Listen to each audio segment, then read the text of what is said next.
Frank, you coming up to join me? Yeah. Go ahead. I'm gonna go over there.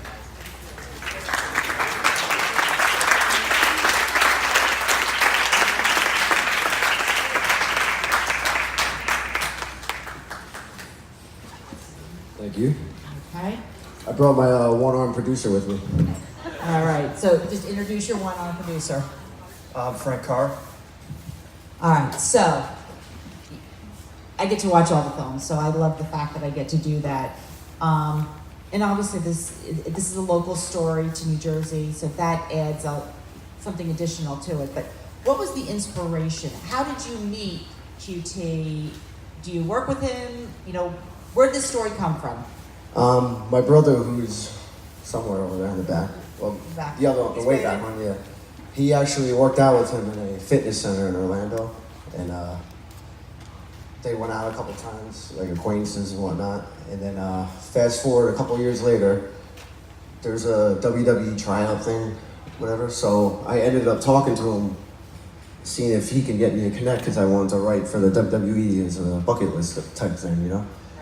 So he said that I would have to go to that school that everyone just seen. I would have to go to that school for 3 years, and I just graduated from Full Sail, so I said, we can't do that. You know?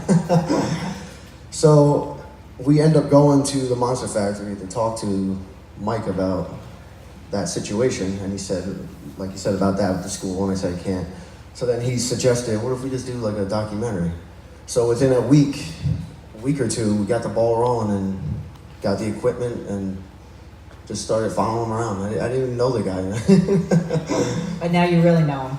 Yeah, for 4 years. So that's how long, that was the so talk about when you're doing this kind of a documentary, it's not a 5-day photo shoot or anything along those lines. What's the process for this? It's about, We filmed for about a year. So we filmed for about a year. We were following Mike around. We went to the Monster Factory. We went down to Baltimore. We followed him to all different shows and everything. That whole filming process took a year. Then the editing and throughout the time, some information changed while we were editing, so we would film. So from beginning to entering it into film festivals, it took about 2 years. And now, like, we still film like some bits and pieces down in Georgia and everything. So, So questions, because obviously I could sit up here and talk and ask questions forever, but we really do want to make this interactive for all of you. Does anyone, I can't see anything, sorry. So if you're raising your hand, any questions? Back there. How was it filming in the grocery store? we got kicked out in about half an hour. We had everything was like guerrilla style. Yeah, they said you guys got to go, and Mike threatened them to give all the groceries back if we weren't allowed to film. So it worked. That wouldn't happen here. I know our ShopRite would be more than happy to let you come up there and do some filming. Mr. Larry. Yes. Hello. So did you have hello. When did the story, kind of materialize? If you just started like shooting, did you already have some kind of a structure in mind? Or did it come to you as you started to capture Yeah, content? that's actually when he said documentary, I said to him, when there's a million wrestling things out there, so it's just gonna be the same as everything else. And then once I pitched the idea to him, he said to me, he goes, oh, well, I'm turning 30, this is gonna be my last time at it. And right then and there, I knew that was the story to follow. But then when I edited it too, I had to change it so many different times to find the arc to it, to make sure that, everyone felt sympathetic for him, or you can relate with them. So, and then over the course of that year too, I had to build a relationship with him to do that dinner scene, or just to him to tell me about his tool truck job. He didn't want to admit any of that because he had a lot of pride, I guess. Right. But that came from building a relationship with him. Talk about the community and the fact that the community supported him, and what his thoughts were on all of that. Yeah, he has a local fan base. I mean, he's known a little bit in the independent world, but they keep showing up to his shows, and supporting him, and I guess that gives him fuel to keep going. You know, even though he's not really making money with it, but you know, some of the fans that show up, you know, they come from all facets of life. Some of them could be, you know, disabilities and whatnot, but they come there and they live through him for the 15-minute match or whatever the case may be. But him putting on that show brings a whole group of people together, and you know, just like the theme, the community, and it ends up. I don't know if that's the right answer. No, that's perfect. It fits right in with, you know, who we are and what we are as a film festival. Right here in the front. Did I understand that you only were shooting this for a year? Yeah. How did you make it? I really got the feeling that you have been shooting it for at least 5 years. I mean, there were a lot of flat, you know, like when he was talking in the room by himself, that looked like he said he was 12 or so. That stuff is footage that we had on YouTube. So my idea was to take all the footage that he originally had in the past and structure it where it was just went steps into his life to show you where he was at in his life, and he was still chasing after a dream. But like, yeah, there's a lot more footage that he had, but that's what I kept in the cutting room floor. But you fooled me. It really looked like you had been traveling around with him for 5 years, at least 5 years. If we were to go to Did a Japan, great job. I wouldn't be able to afford the luggage bag to get on. It was a great job. And there's you. one right behind. Hey guys, that was awesome. Thank you. How did you, being a filmmaker also, how did you know that you were done? That the story, that you finished telling the story? Because it sounds like you're still shooting a little bit in Georgia, but this is a story that can go on for a long time as you follow him and his next. That's true. But when did you decide that you had to put it down and this was the story? Well, actually, I do have to change the ending one more time because he moved into a new facility in Georgia. But after that, I put a cap on it, no more. But I don't know. I didn't want to just leave it on a depressing note because I mean, it was the reality of it. But I didn't want to lie to the audience either. But when he opened up the school, I felt I needed to change it. I didn't just want to leave it on that note. But in terms of is it done now? Yeah, it has to be. But that is a hard question because he's going to keep changing. But we have to move on to the next thing. And that's it.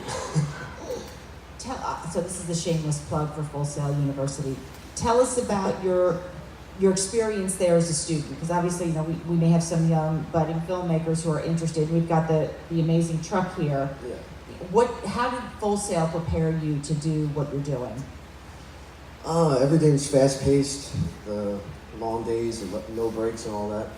And you know, they get you in there, they throw things at you real quick, and you have to keep up or get out, you know?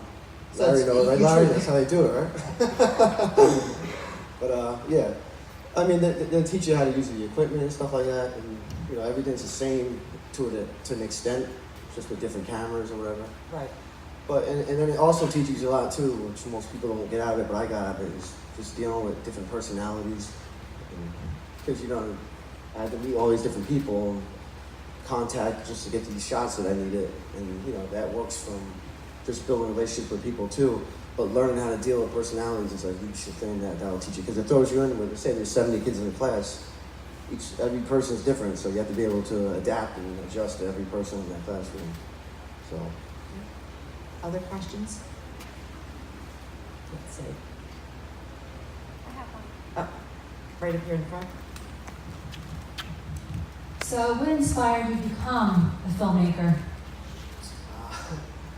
When I was 13, I saw my brother had like a DVD collection, and he had Goodfellas on there, so I popped it in, and then after that, I just, you know, the rest was history. And I became obsessed with the directors and the writers. I'd always like turn the box around with DVD and see who wrote and directed it. So then I just started following his work, or Brian De Palma, or Kubrick and stuff like that, and that's how, like, ever since then, I just haven't stopped loving the art form. Okay. So from the producing side of it, now what is your background? Anything in film? I went to business school at Rivertown College. I did media business up there. Okay. When I was a kid, I did some small acting when I was a kid.